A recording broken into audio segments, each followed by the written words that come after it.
if you can't provide the fish passage. In other words, if you have a dam and you can't build a fish ladder or something, there's a provision in the statute that allows for hatcheries, and that's eliminated under the initiative.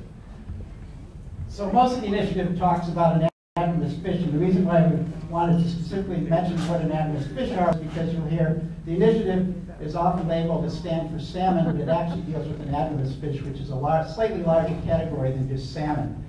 Basically, the definition from the National Ocean Atmospheric Administration is that anadromous fish are fish that are born in freshwater, spend most of their life at sea, and return to freshwater to spawn. Fish and Game Habitat websites says that includes salmon, trout, char. So it's not just about salmon, it's about the anadromous fish, even though people will often just refer to this as a discussion about salmon. The existing act applies to any activity in anadromous fish waters and applies to any life stage of those fish, and it requires that basically any activity occurring below or near high water is subject to it, and the water body that is subject to that act has to be in the anadromous fish catalog. So it actually has to be a stream that has been identified and confirmed by Fish and Game as having anadromous fish present there. And kind of the key language in that act is what you see up there, which is the commissioner shall approve the proposed construction work or use in writing unless the commissioner finds the plans and specifications are insufficient for the proper protection of fish and game. So that language is actually one of the things that's repealed by the initiative and replaced by the initiative. And these are just some of the types of things that Fish and Game routinely gives permits for under Title 16, culverts, bridges, stream crossings, and so on. And a lot of these things are what people will be talking about today. Then Fish and Game says that over the last 5 years, they've averaged between 1,500 and 4,000 of these permits every year. This is the language that you'll see in the when you walk into the ballot or into the voting booth, and I won't try to read it, or I expect you to read it. It's actually very wordy, to say the least. So the rest of the, or a good part of the rest of my presentation is going to be to kind of just break that down a little bit. Basically, the proposed act would require Fish and Game to apply new standards to permitting activities and development projects that have the potential to harm fish habitat. The act would create fish and wildlife protection standards, and standards would address water quality, temperature, stream flow, and more. The proposed act defines anadromous fish habitat. This is a significant change from the existing statute that defines fish habitat, meaning any naturally occurring permanent or intermittent seasonal water body and the bed beneath it, and so on and so forth, and then including adjacent riparian areas. That's in there, and they contribute directly or indirectly to spawning, rearing, migration, and overwintering of anadromous fish. So it's a broader definition. The existing statute defines anadromous fish habitat as those waters where anadromous fish have been documented are included in the catalog, of anadromous waters. The initiative requires that Fish and Game presume that any stream that's a naturally occurring permanent or seasonal water body, including upstream tributaries that are connected to anadromous fish habitat, are considered anadromous waters, and Fish and Game can conduct site-specific assessments to determine if those actually are not anadromous waters and don't need to be subject to the permitting requirements. So it basically flips the existing one is has to be documented ahead of time before a permit is required. The initiative changes that so that it has to be basically any stream is assumed to be anadromous until found not anadromous. The act defines significant adverse impacts. It requires Fish and Game to avoid or minimize adverse effects through mitigation measures and permit conditions. It would provide public notice on all permits and a chance to comment on major permits. The act would create criteria, timeframes, and appeal processes for the permits by interested persons, and provides a 30-day period for reconsideration of determinations that are made in response to public comments. There's 3 levels of permits under the initiative. A general permit, it's a single permit that can apply to many people, for example, for stream crossings or something like that. Minor permits that would be issued for activities that have little impact on anadromous fish. And then major permits, which are for larger projects and so on, and requires a much more extensive process than the others. Section 12 of the initiative would exempt existing activities, operations, or facilities that have received all state and federal permits until a new permit authorization, license, or approval is needed. Basically, some of these are just a few of the new responsibilities for Fish and Game if the initiative passes. They have to presume that all naturally occurring water bodies are anadromous and require a process to determine that those that are not anadromous. These are just a few of the other things that Fish and Game is doing. I won't actually go through those right now, but basically there's a lot of work for Fish and Game to actually implement the statute. If the voters approve the initiative on November 1st, it would go into effect 90 days after the election is certified. Usually the election is certified several weeks after the actual election, after all the absentee and other ballots are counted. Fish and Game is required to develop regulations and procedures for implementation. And under the state constitution, the legislature can amend the initiative, but they cannot repeal it for at least 2 years. And that's actually in the state constitution. And with that, I'll turn it back to John. So, are we clear? Good night. So at this point, we're going to turn it over to extend the conversation and expand it. Each of our panelists will get 6 minutes to speak, followed by 3 minutes for each side for rebuttal. And if we actually get a conversation going, we're gonna let that go. Our timekeeper's right down here, so if you keep an eye on them, they'll let you know when you have 1 minute and 30 seconds left. We'll begin with Emily Anderson. Emily? Great. Thanks, everybody. And thanks for the opportunity to participate in this debate today. I know a lot of you love salmon, just like I do, for different reasons perhaps, but I know that we're all here because we do care about this resource. It doesn't matter which side you're on in this case, we all care about this resource, and I think that's a common place where we can all start. Like many of you, I greatly care about the future of Alaska, and especially our fisheries. For the last 13 years, I've worked as an attorney specializing in Alaska natural resource law. But that work is not the only thing that really drove me to love salmon in particular. Rather, it was my experience being part of a fishing family and knowing what it's like to depend on a good fishing season and strong returns. It was also time that I've spent traveling around Alaska through my work, visiting communities and talking to people throughout the state that really depend on this amazing resource. And so for that reason, I'm speaking today in support of Ballot Measure 1. On November 6th, Alaska voters will be faced with a critical decision at the polls when you are all asked to vote on Ballot Measure 1. At its core, Measure 1 seeks to update Alaska's 60-year-old law that was established to guide development that has the potential to impact habitat that supports our salmon and other anadromous fish. This effort is long overdue from my perspective and from many of our perspectives. Alaska has changed a lot over the last 60 years. If we hope to have healthy salmon runs now and in the future, we need to ensure that the law that protects Alaska's fish habitat and fisheries evolves to meet the realities of modern day development, the advancements in technology and scientific understanding that we have now, as well as the challenges associated with population growth and development in this state. If we want to have strong, healthy salmon fisheries in the future, we need to act now to ensure that we have a law in place that truly balances fish habitat protection and healthy salmon populations with responsible development. Now, there's no denying that salmon are one of our most important and vital natural resources. Salmon and other related fisheries support a $2 billion annual economy, 32,500 fishing jobs, communities around the state, and a way of life for thousands of Alaskans. In addition, in many areas of the state, our tourism economy is driven by visitors coming to Alaska to hunt and fish and view wildlife, supporting 43,000 jobs and adding $4.8 billion annually to the economy. Now, when Alaska became a state, the drafters of the Alaska Constitution even recognized the value of these resources and created directives to protect salmon and other renewable resources. The Alaska's Constitution specifically reserves fish, wildlife, and water to the people of Alaska for common use. It directs the state to sustainably manage those resources, and it directs the legislature to equally prioritize the conservation of our natural resources with the utilization and development of them. And that is the balance that we seek to implement in Ballot Measure 1. Alaska is the last place in the United States that still enjoys healthy and sustainable salmon fisheries. But we can't simply manage harvest and expect our salmon populations to remain strong.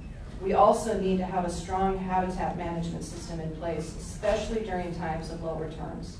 In tough times, the single most important thing that we can do to help our salmon species is to make sure that they have habitat to come back to. Now the problem is that Alaska's current law is extremely weak, and it's too general to sustainably manage our salmon species and our salmon fisheries. Under the current law, the Commissioner of Fish and Game shall issue a permit unless the plans for that project are insufficient for the proper protection of fish and game.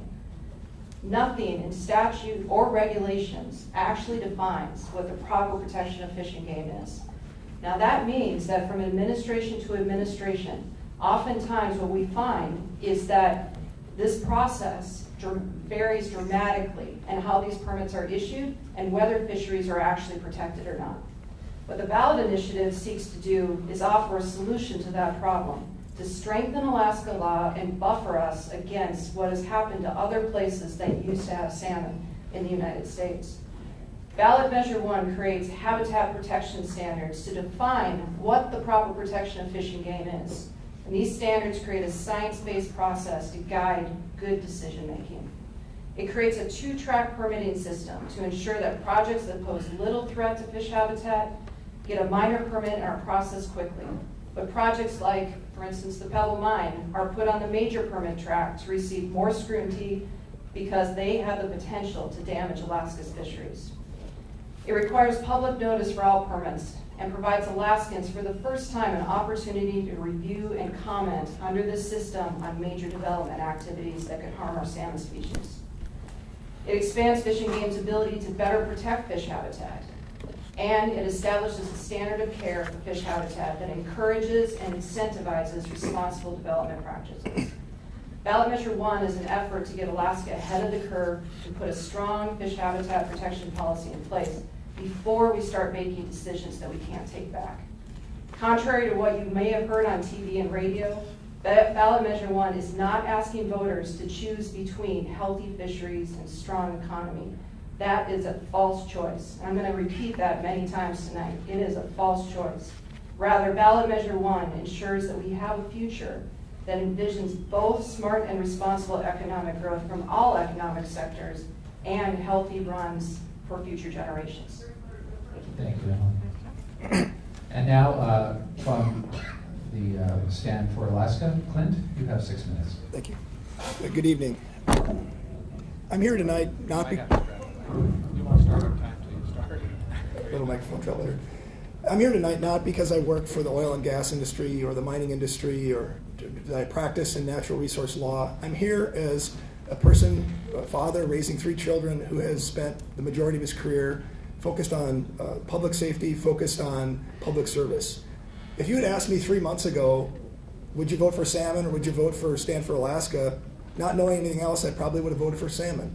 But I have volunteered and dedicated countless hours to read everything there is to read about this initiative. And I've come to the conclusion that this initiative is not about salmon.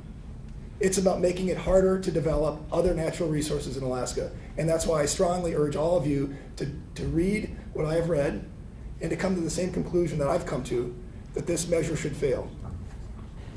There can be no dispute that if this initiative passes, it will be more difficult to develop our natural resources.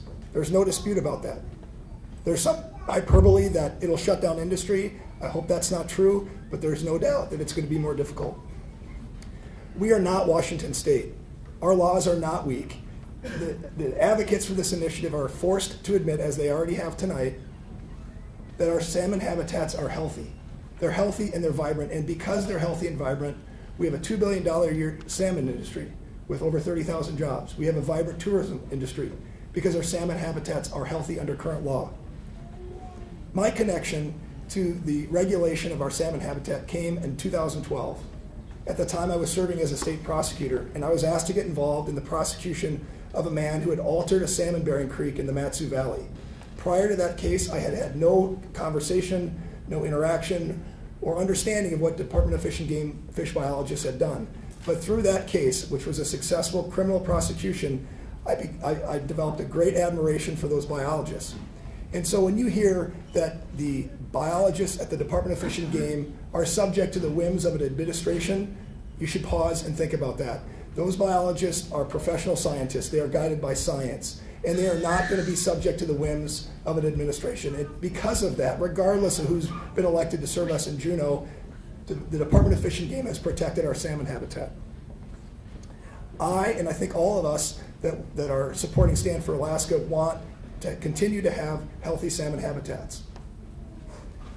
As Dick has said tonight, our Alaska's Anadromous Fish Act has been in place for decades. It does provide the discretion and the authority for the Department of Fish and Game to deny permits. The Anadromous Fish Act already requires that developers pay for the cost of damage to our salmon habitat. That is in existing law. Additionally, under Alaska's current laws, both federal and state, Alaskans have the right to weigh in, to provide public comment and input on projects that will affect our salmon habitat. Let me talk about what ballot measure number 1 is going to do if it passes. First, it will not allow the Department of Fish and Game to approve projects that it has approved in the past. There can be no doubt about that. There can only be a dispute about which projects will or won't get permitted in the future. Ballot measure number 1 will provide uncertainty to developers who want to develop our natural resources. Ballot measure number 1 will dramatically expand the reach and jurisdiction of the Department of Fish and Game from where we are now, which is waterways that have been proven to bear salmon or to be responsible for the rearing and the migration of salmon. Those waterways are currently protected under Alaska law, over 20,000 waterways. If ballot measure number 1 passes, the presumption will flip, and nearly every waterway will be subject to this presumption that they bear salmon, whether they're dry creek beds right now or not. And in order to develop a project, Alaskans and developers will have to prove that a negative, to prove that there are not salmon in that waterway. We'll talk more about what the definition of the waterway is, but it is a dramatic expansion. The agencies that will be directly affected by ballot measure number 1 have estimated will cost the state approximately $3 million a year to implement the law, which will require the legislature and the governor's office to make decisions about how to spend state resources.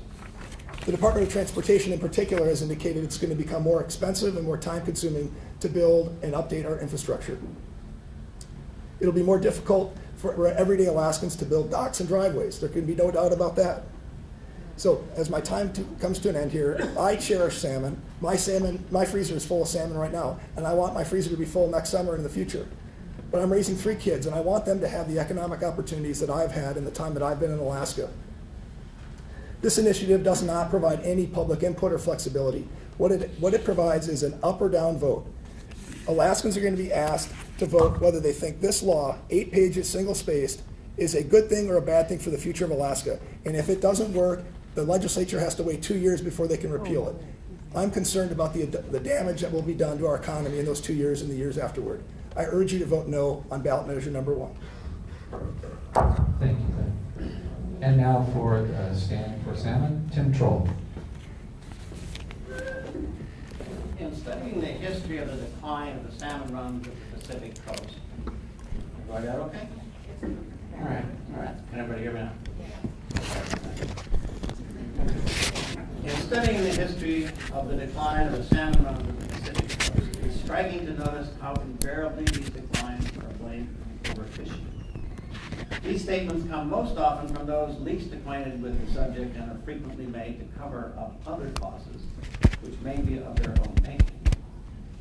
While it is true that overfishing is responsible for many declines, there is evidence to show that in numerous cases it is of minor or no consequence. The actual reasons are often found to be changes in the environment of the salmon due to natural and unnatural or man-made conditions. This is especially true of the freshwater stages of its existence. Many examples can be cited. Some of the natural ones are cyclic climate changes, floods, droughts, freezes, earthquakes, earth slides, beaver dams, and increases in predators. On the other hand, there are such man-made or unnatural causes as deforestation due to logging, hydroelectric, irrigation, flood control and navigation projects, pollution, especially from coal mills, soil conservation and reclamation schemes, gravel washing and mining operations, and road construction such as stream culverts, insect control using poisonous sprays, and many others. The listing of these does not necessarily mean that all are inimical to the continuation of our salmon fisheries. It does mean, however, that if such projects are improperly and unwisely planned, the results will be disastrous to our fisheries. Alaska needs new industries, but not at the expense of our most important resource, which if properly cared for, will produce year after year. I wish those words were mine, but they're not. They were actually, back in 1949, the Territory of Alaska formed a territorial fish board, mostly in response to the fact that they didn't like how the feds were managing our fisheries. So this statement actually comes from them in 1950. And they were mostly concerned, obviously, with managing the fisheries and dealing with the federal government and the overreach back then. But they were prescient enough to anticipate this day, when Alaskans may actually be having to look more at the habitat issues than the management issues. So this statement resonates with me when I discovered it in that first publication of the Alaska Territorial Board of Fisheries 10 years or more before we were actually a state. This sort of set the tone. So many of you, like many of you, probably I came up here, I didn't think much about salmon. And the issue for me that is most compelling is this presumption issue. 10 years ago, I helped form a small team of scientists. We were in Bristol Bay dealing with the Pebble mine. We had contacted the fisheries biologists from Pebble saying, are you guys going to be checking around up on the mine site for salmon in these little creeks? And we were basically told that they didn't think they were important. We contacted the Department of Fish and Game. You know, are you guys going to be up here like checking to make sure these things shouldn't be in the catalog? The answer then was basically, well, we weren't funded to do so. So we made an effort to raise enough money to send a squad of 6 scientists up on the Pebble site, and some of them, I think, are here tonight, 10 years ago, last month. And within a day, and it took a helicopter and raised probably, I don't know, several thousands of dollars, mostly volunteers. And within a day, we found coho salmon on top of the Pebble deposit. Now, we don't know whether Pebble would have ever said anything about that, but that did begin, at least from my standpoint, made me think that why are we doing all of this work with this catalog, with this documentation, and hopefully get a chance to describe what that's more like, to prove the obvious. Over the last 5 years after that, for a continuing 5 years or so, we did helicopter surveys all around the Bristol Bay region. And 7 out of 10 times, 8 out of 10 times, we would find salmon. So the question is, why is a nonprofit organization up here doing this work that Fish and Game should be doing? And why are we doing all this money to prove the obvious? So if you look at even Fish and Game's website, and I wrote about this in the ADN a couple of weeks ago, yeah, they claim that there's maybe 20,000 streams that are now in that catalog, but it's a fraction, only a fraction of what's likely to be out there. So we're going to wait. So whether you agree our laws are adequate or not, they don't even apply to most of the salmon habitat we have in Alaska. And it will take Fish and Game utterly, God knows, millions of dollars and probably a century before we get everything in that catalog. So for me, it was an eye-opener to realize that yes, we have this process of getting fish into the catalog, but it's a very technical, complicated process. Something unimaginable probably to the folks in the Territorial Board of Fisheries back in the 50s. And it's almost so expensive now that it will literally be centuries before we actually will get everything in the catalog. So for me, why spend all that money to prove the obvious? We should have a presumption in Alaska. Yeah, it's going to make it a little more difficult, but in Alaska, salmon are everywhere for the most part, and we should not hide that fact or pretend that they're not there. Our current law actually allows us to pretend that they're not there. All right, thank you, Tim. And next up, speaking and for Alaska, Bob Butler. Bob? Does this work? I'm not sure. Oh, okay. Yeah. On November 6th, you're not going to be voting whether you like fish or development. On November 6th, you're not going to be voting whether we're too easy on industry or too hard on industry. On November 6th, you're going to be voting for very specific language in this ballot measure. The language matters, and I'd like to use 3 examples to show you the problems created by the language, by inflexible standards that are not now used by Fish and Game, by prohibiting offsite mitigation, and by creating a permit process that's insufficiently flexible. Let me look to the native village, the native fishing village of Chignik Lagoon for my first example. The fishing village is on the Alaska Peninsula. Behind the village is Packers Creek, a steep creek with a few Dolly Varden in it. In 2015, the village put up a diversion and diverted half the creek into a pipe for about 3,000 feet. Goes down to a powerhouse which generates electricity for the village, and then back to the creek. That diversion takes about half of the volume of the creek. So let's see how the initiative would affect that. Well, the initiative has a part that says standards. It says, when issuing a permit under these statutes, the commissioner shall ensure the proper protection of anadromous fish habitat by maintaining the natural and seasonal flow. So the community is very proud of their hydro project. It makes the village silent. They can turn off their diesels.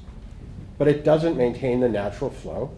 There are a few Dolly Varden that have to have some less fish, some less water. Generally, if that was a concern, what you would do is you'd say, well, we need to make some new Dolly Varden habitat so there's no net loss, and we should do it as close as we possibly can to where this fish loss is. But this ballot initiative prohibits Fish and Game from using that as a mechanism. So it fails the standard. Don't allow us to make new habitat. This project would have been illegal under, under this initiative, and the village would still be on diesel. Just around the corner, Chignik Lake is the same way. They want to develop a hydro project, but they'll have to stay on diesel.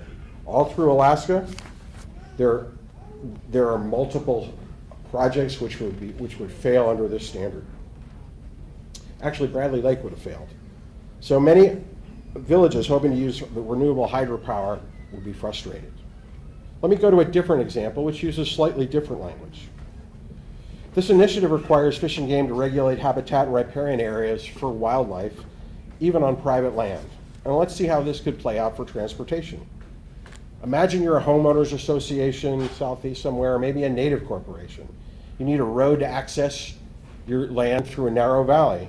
Well, that means the narrow valley must go for a couple of miles, say through moose habitat right next to a stream that is in the riparian area. Well, let's look at the standard again. The standard says, when issuing a permit, the commissioner shall, there's no discretion, ensure the proper protection by maintaining riparian areas that support fish and wildlife habitat. There's no discretion. They shall maintain adjacent fish and wildlife habitat. Now, what they could do if this, now actually, moose habitat isn't regulated by Fish and Game, especially on private land. But if you wanted to, you'd say, well, if we're going to affect private land, we're going to change moose habitat, we should make new ones. Not difficult to make it, but of course, this doesn't allow Fish and Game to do what they call offsite compensation. So an inflexible standard, this one regulating habitat on private land, and no compensation would make this project fail, a very common project for around Alaska. The language of the initiative matters, and the inflexible approach through any water has serious implications for transportation around Alaska. But let me use a third example. I want to consider how the permit process affects it. Not just any permit process, but the process that's specific to this language. Imagine you're constructing a road, either a long driveway to your cabin or near a native village or somewhere in Alaska. You have all the equipment mobilized to your site. In late June, it pours. You get a horrible rainstorm. You find a number of riblets in the dry tundra that you didn't know were there, and so you need a culvert you didn't expect. You need to reroute those rivulets to that culvert. Well, those are presumably anadromous, even if you don't think there's fish. And the consequence, you'll need a major or minor permit, probably a major permit, because you both need a culvert and are rerouting presumably anadromous streams. A major permit takes between 3 and 6 months by the plain steps in this process. You've lost your construction season. That's a major financial burden for you and your driveway or native villages, and it didn't protect fish. Now, I believe we can protect fish, and I believe we can protect salmon, and I believe we can have economic development, but I do not believe the language in here allows us to do that. So, what do I think in general? I think language matters. I think it's not about, do we like fish? Is fish good? Is salmon good? Is our law outdated? I think it's the combination of very stringent and flexible standards, long processes, and prohibiting off-site compensation. This language has serious consequence for individuals who want to do things, for mining, oil and gas, forestry, and transportation. And what I'm hoping is that we can get into these details throughout the night. Thank you, Bob. At this point, I'm going to open it up to the panel here and give you each 2 minutes, a couple minutes, but I'm really more interested in a conversation, so you don't have to take up your entire 2 minutes, and we'll keep it going as long as the conversation is interesting.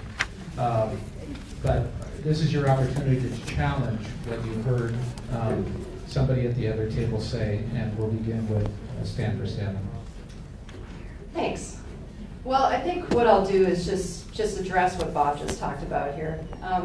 You know, this is, unfortunately, what we've been hearing are a lot of scare tactics, a lot of things. Oh my gosh, the sky is falling. You're never going to be able to step in a river again. You're never going to be able to mow your lawn because there might be a puddle in the way. I mean, this is ridiculous. It's absolutely ridiculous. So let me just address one of these pieces. The permit process to construct a road across your property if it rains and there might be a puddle. I mean, that is obviously not the definition of anadromous fish habitat. If you actually look at the language of the initiative, you will see that this is a common sense definition. These are waters that are connected to marine waters or to other waters that are already listed in the anadromous waters catalog. Those are the waterways that we know that fish are often migrating up. Clearly, you're not going to find salmon in a puddle in your yard. You're not going to find salmon running up a rivulet across the tundra. That's not where you find salmon. These are areas that are connected to river systems. And this is just common sense. That's the reason why we have a very common sense definition in the law. The other thing is that there's no change in the definition of the law of anadromous fish habitat. Fish and Game defines anadromous fish habitat on their own website as waters that directly and indirectly support the spawning, rearing, and migration of anadromous fish. If you actually look at the definition in the statute or in the draft of the ballot initiative, you'll find very similar language in that.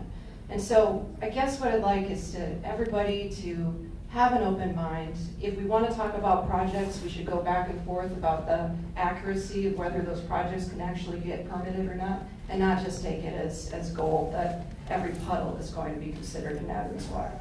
Thank you, Emily. Stand for Leslie. Actually, I don't think every puddle is going to be considered an anadromous water. And so if that was the implication, I apologize. What it means is any upstream tributary that's connected to anadromous water, even if it's perennial or seasonal. So my hypothetical example was that it rained and you had a seasonal flow that you didn't expect, and that you had a number of seasonal flows which went down and connected. It was really not about a puddle.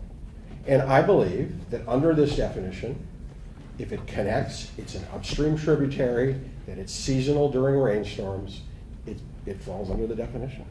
Actually, that's not true, because it talks about intermittent waters. Those are defined differently as ephemeral waters, ephemeral waters are caused by rain events. Intermittent waters are caused, usually rivers that occasionally in the summertime might dry up in a warm seasonal time. But oftentimes they are often very much connected during the wintertime. That's what we're talking about. It has nothing to do with ephemeral waters. Those are exempt from the permitting process. Response. Is that how you read it? That's just scientific definition. Just so it's clear, I mean, Ms. Anderson's referring to terms that are not included in the initiative. She's referring to what may or may not be on the Fish and Game website. Let me read for you what the current definition of an anadromous fish habitat is under current law. It requires the commissioner to specify rivers, lakes, streams, or portions of them that are important to the spawning, rearing, or migration of anadromous fish. That's our current definition. That's common sense. We're talking about streams, rivers, and lakes, the things that we would typically expect to bear salmon.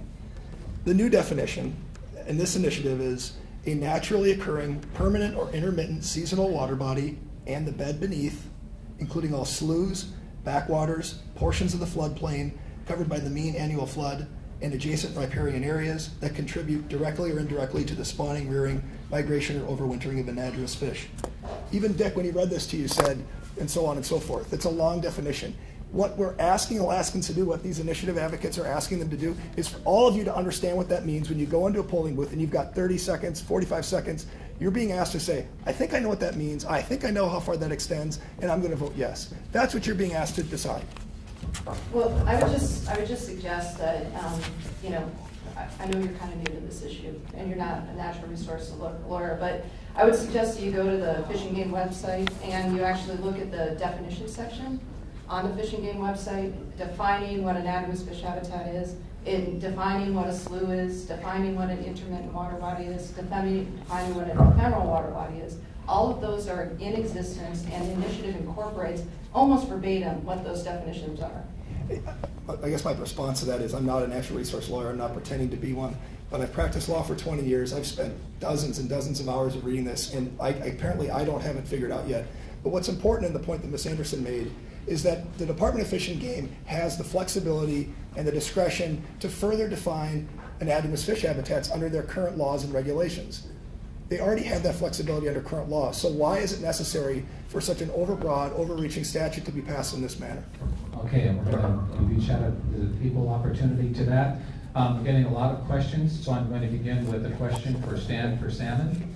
Given the amount of debate and various concerns over this ballot measure, knowing what you know now, would the initiators of the ballot measure craft it differently if they could do it all over again?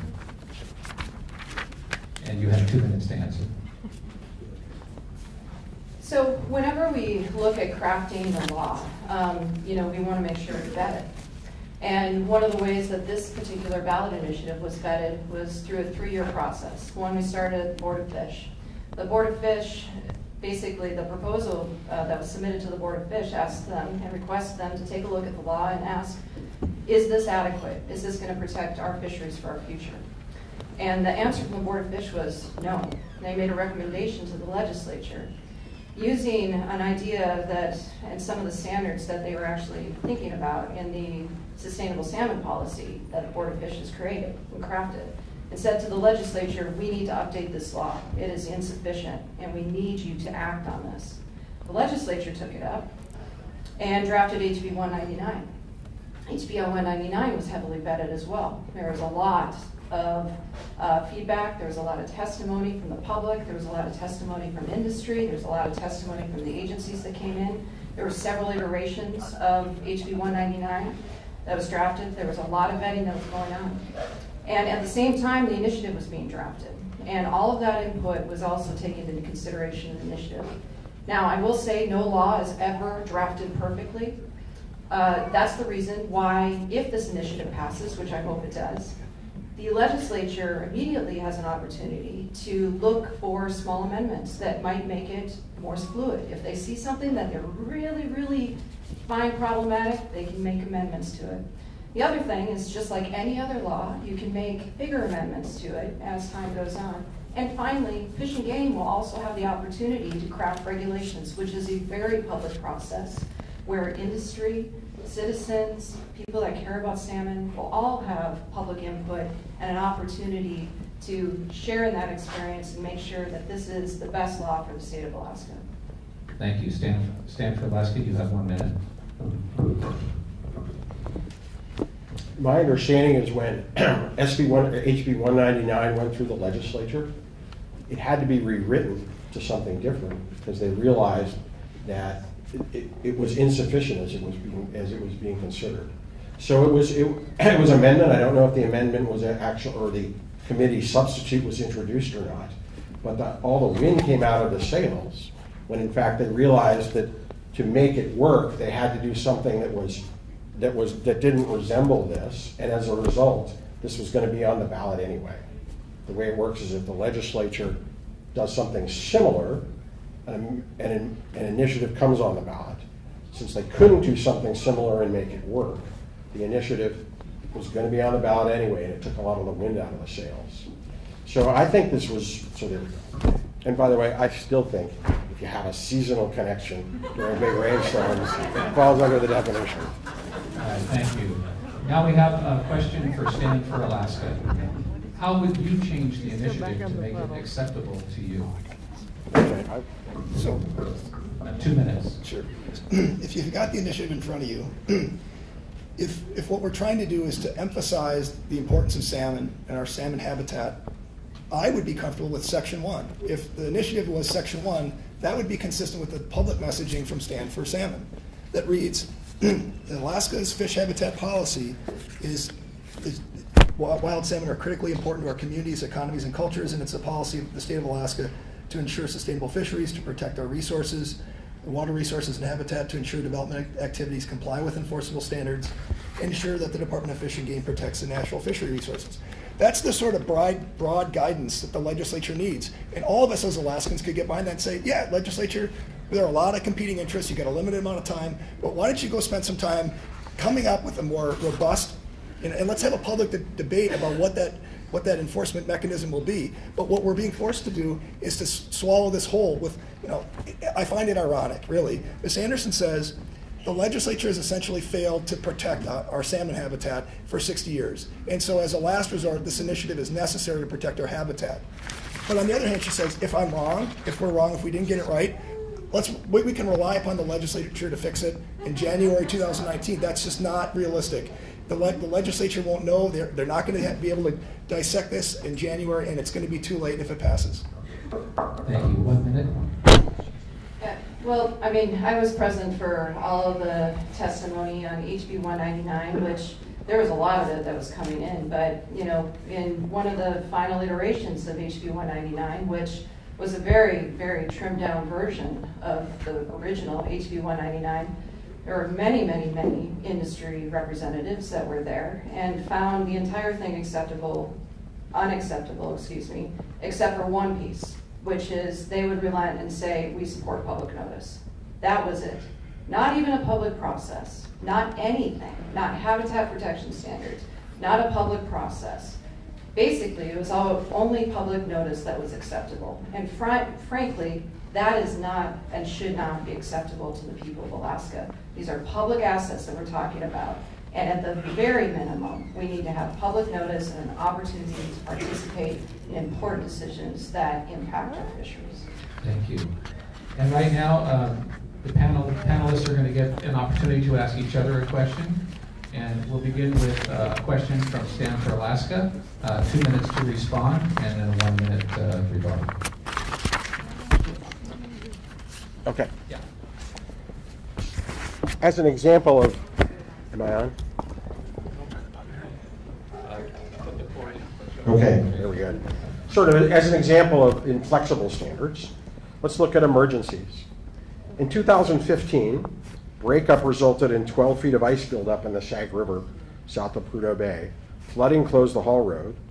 The Alaska Pipeline completed swift preventative measures on the waterway to protect the pipeline. Their activity would have required both minor and major permits under this initiative. Because we didn't have the initiative, Fish and Game was able to go on site, give the permits quickly with appropriate protections for the river. The quick action protected the integrity of the pipeline. This initiative creates two public processes before a permit can be issued. It has no provision for emergencies. So if this initiative passes, how do we protect ourselves from floods that require quick action? Now, I do know the law has an emergency, but only for riparian owners. But for everyone else, what do you do when you need an emergency and you need to do something? Riparian owners are considered also the state of Alaska as a riparian owner. And so that emergency exception and exemption to the permitting process, it does apply to those types of situations, and that is still in effect, and the ballot initiative doesn't change that. Well, Alyeska Pipeline wasn't the state of Alaska. There's a lot of things that go through private, a lot of waterways that go through private land and go through native land. And further, the person who gets the permit is the person who is responsible for following the permit. We don't want the state to be applying for the permits if in fact it's an industry which needs to do the work. What I'm saying though is the state can step in as a riparian owner and issue those permits in emergency situations.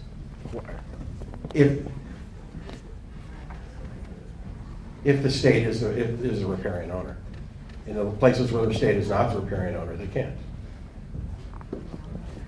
Okay, and now we have an opportunity for a question from Stanford Sam. No.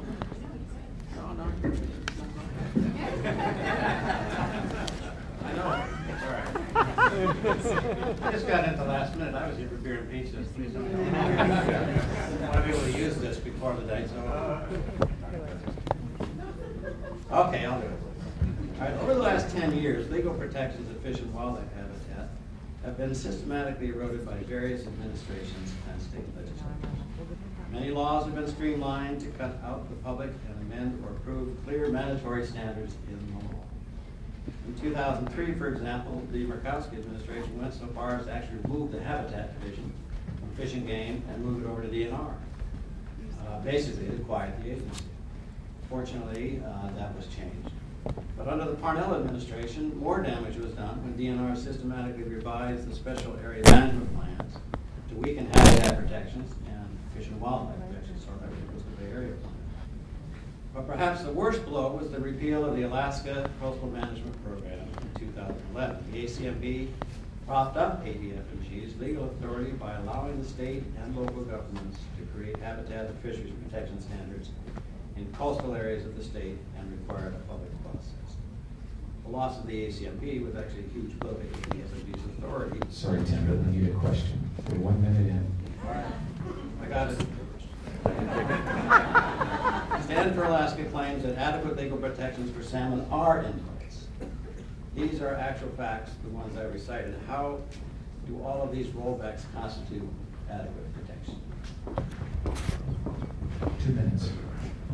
I think the answer is twofold. One, I don't think a lot of the rollbacks, some of the rollbacks, as you said, didn't really occur. So Dick and I were director during part of that time, and I did not decrease any standards in our area plans for fish and wildlife habitat. I do not believe that to be the case. Second, I also don't, the Alaskan public rejected an initiative to put the coastal management program back in, about 62% to whatever the difference is, 62-38. The public spoke about it because I believe it was bureaucratic relative to what it did. I don't believe it increased the level of habitat protection the way you say it did. And third and most important is I don't believe that we've seen decreases in habitat, decreases in fish loss because of that. It is that you don't look at what happened at Kensington Mine on the North Slope, and we don't see any changes in what Fish and Game's done since those have happened. If I look at what's happened, so there we go, that was it. 1 minute. And I always seem like I have another thought that just doesn't get there. Well, I'll speak directly to the Bristol Bay Area Plan. I can't remember when you were there, but in the 2005 revision of the Bristol Bay Area Plan, basically all the habitat classifications were reduced just to river corridors, and huge swaths were just became general use areas. And of course and a lot of that was done really without the folks in Bristol Bay even knowing it was occurring. And also removed things like automatic in-stream flow reservations, which were part of the area plan. The area plan? And so ultimately that resulted in a lawsuit, as you know. A bunch of tribes took the state to court over that. And we did get some revisions and put a lot of habitat protections back in place in the area plan in 2013. I don't believe there were automatic in-stream flow in that area plan. It also, the area plan added a number of other things. It added a mitigation standard, which wasn't there in the old one. And the second thing, which, I'm sorry, the 2005, whatever the one before that, added the mitigation standard. And the habitat standard, the habitat classification was used essentially as general use in the old one. It wasn't intentionally to take habitat away. And I'm fine with many of the revisions, but I don't believe it had the effect you did, nor can I believe that you can point to any permit in that area that was changed because of that because of the plan. Okay, thank you. I think it's Stan Alaska. If you have another question for Stan, here's your opportunity. Go ahead. We got lots of questions. So, you've said that ballot measure number 1 would force foreign mining corporations to pay for the cleanup of mega development projects, so Alaska's taxpayers won't bear the cost of cleanup. Under current law and under Alaska Statute 1605-881, developers are already required to bear the cost of restoring rivers, lakes, streams to their original condition. Can you cite to any mega development projects that Fish and Game has ever asked a developer to clean up that they haven't? 2 minutes.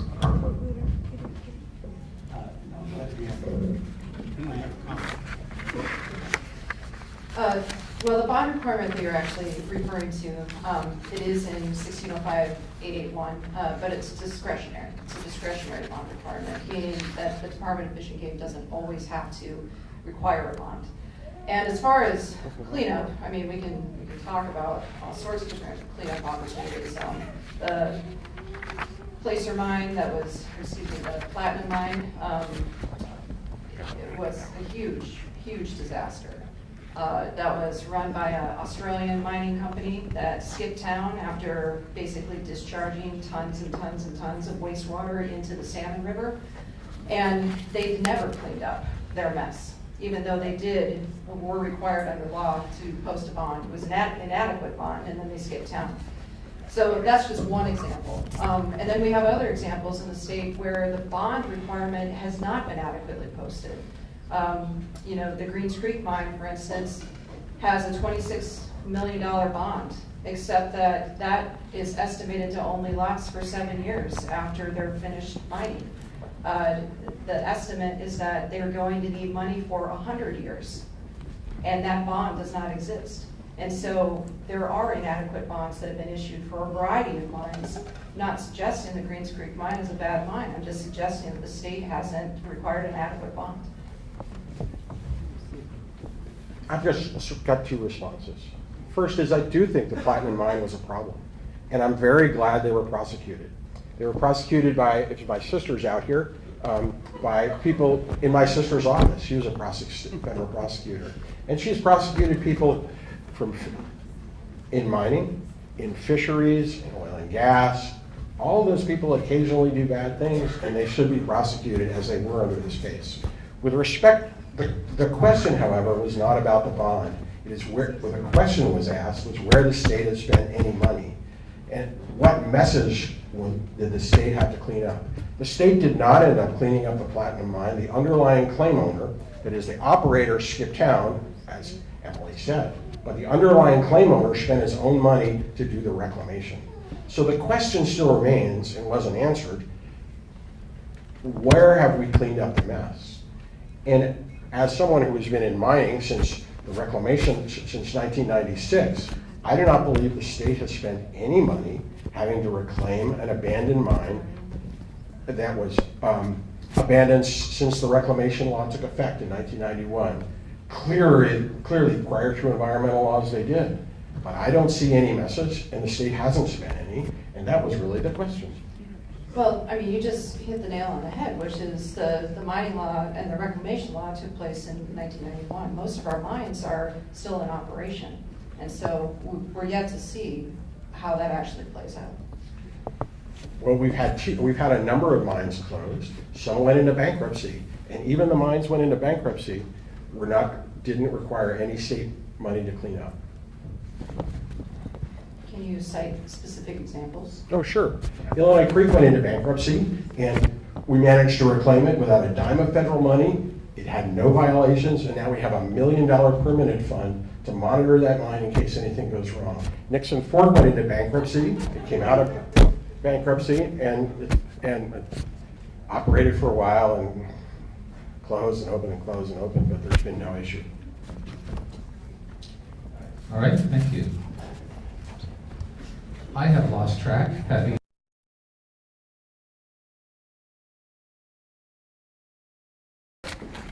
be honest. Okay, we're going to go back to another question from the audience, and this is for both of you, so you'll each have a couple minutes to discuss this. It's just a simple question: how much input should local communities have on development projects in their community?